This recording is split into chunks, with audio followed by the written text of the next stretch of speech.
ఈరోజు వరంగల్ మహానగర పాలక సంస్థ కార్యాలయం ముందు 40 డివిజన్లోని ప్రజలందరూ రాజకీయాలకు అతీతంగా వచ్చి డివిజన్ అభివృద్ధి కోసం కొన్ని సమస్యలను కమిషనర్ గారి దృష్టికి తీసుకురావడానికి ప్రజాదరణ కార్యక్రమం నిర్వహించడం జరిగింది. రాజకీయాలకు అతీతంగా ప్రజలు ఎదుర్కొన్న సమస్యలను అధికారుల దృష్టికి తీసుకురావాలని కూడా ఈరోజు ధర్నా కార్యక్రమం నిర్వహించడం జరిగిందని కూడా ఈ సందర్భంగా తెలియజేస్తున్నా.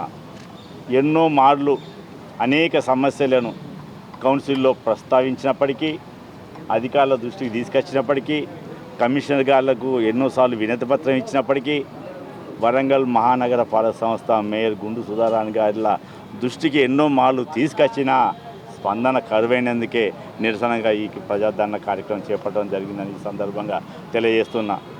కరీమాబాద్ వాటర్ ట్యాంక్ ఉంటుంది, మా ప్రాంతం, మా డివిజన్లో కరీమాబాద్ ఉంటుంది.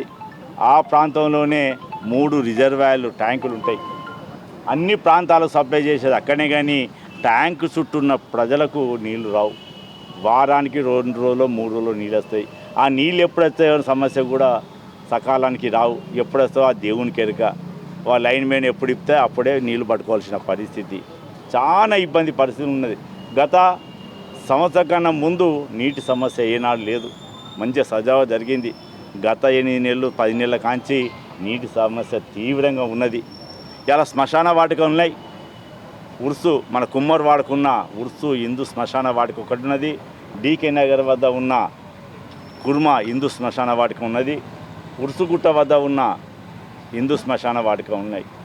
ఈ 3 శ్మశాన వాటికలు చాలా అధ్వానంగా ఉన్నాయి.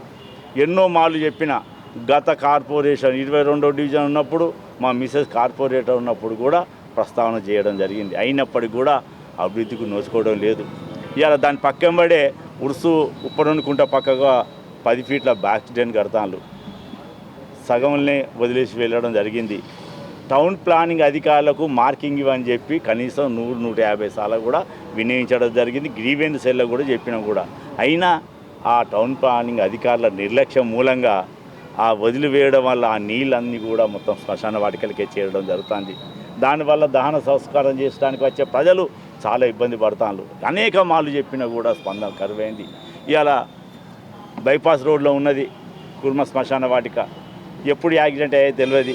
శవాలను పట్టుకొస్తే కనీస ప్రహారీ కూడా లేదు, ఏం లేదు, కనీస సౌకర్యం లేవు. ఇవాళ ప్రభుత్వాలు చెప్తాయి, ఇవాళ నాయకులు చెప్తారు, గొప్ప గొప్ప ముచ్చట్లు చెప్తారు. ఇవాళ శ్మశాన వాటికలు అభివృద్ధి చేస్తాం, వైకుంఠ ధామాలు ఏర్పాటు చేస్తాం. మరి ఆ ధామాలు ఎక్కడనో కానీ మాకు నరక ధామనం ఏర్పాటు చేసినట్టున్నాయని కూడా ఈ సందర్భంగా తెలియజేస్తున్నా. ఇవాళ కొత్తగా కాలనీలు వెలిసినాయి. వాళ్ళు ఇక్కడ కాలనీగా వేసిన వాళ్ళు స్తంభాలు కూడా ఏర్పాటు చేసుకోవడం జరిగింది. 2 తీగలే ఉంటాయి, 3వ తీగ ఈ కరెంటు సప్లై చేసేందుకు అమర్చారు వాళ్ళు. లైట్లు ఉండయి, చీకట్ల పాముల బెడద, పైప్ లైన్ ఉండదు. ఉప్పరనుకుంటా మొత్తం ఫ్లోరైడ్ వాటర్ ఉన్నది. ఫ్లోరైడ్ వాటర్ తోటి పాపం వాళ్ళైతే తలెంటికలు కూడా ఊసిపోతానే వాళ్ళకు. అటువంటి పరిస్థితి ఉన్నది. గిన్నెలన్నీ తుప్పిపడతాయి. మరి ఇటువంటి పరిస్థితి ఉన్నది. అలా రాజధాని మన తెలంగాణ రాజధాని హైదరాబాద్ తర్వాత గొప్ప నగరం మహానగర పాలక సంస్థ వరంగల్ అని గొప్పలు చెప్పుకోవడం కానీ చాలా తిప్పలు ఉన్నాయని కూడా ఈ సందర్భంగా తెలియజేస్తున్నా. అనేక సమస్యలు ఉన్నాయి. పైప్ లైన్ లేవు, రోడ్లు లేవు, స్తంభాలు ఉంటాయి, లైట్లు ఉంటాయి, వెలుగాయి. ఎంత చీకటిమయం ఉన్నది ఈ డివిజన్ మొత్తం. అయినా కూడా స్పందన కరువైన ఎన్నో మార్లు చెప్పినాం. ఈ కరీమాబాదు రజకవాడకు రోడ్లే అని చెప్తే కంకరేషన్లు ఇడిచిపెట్టిండ్రు.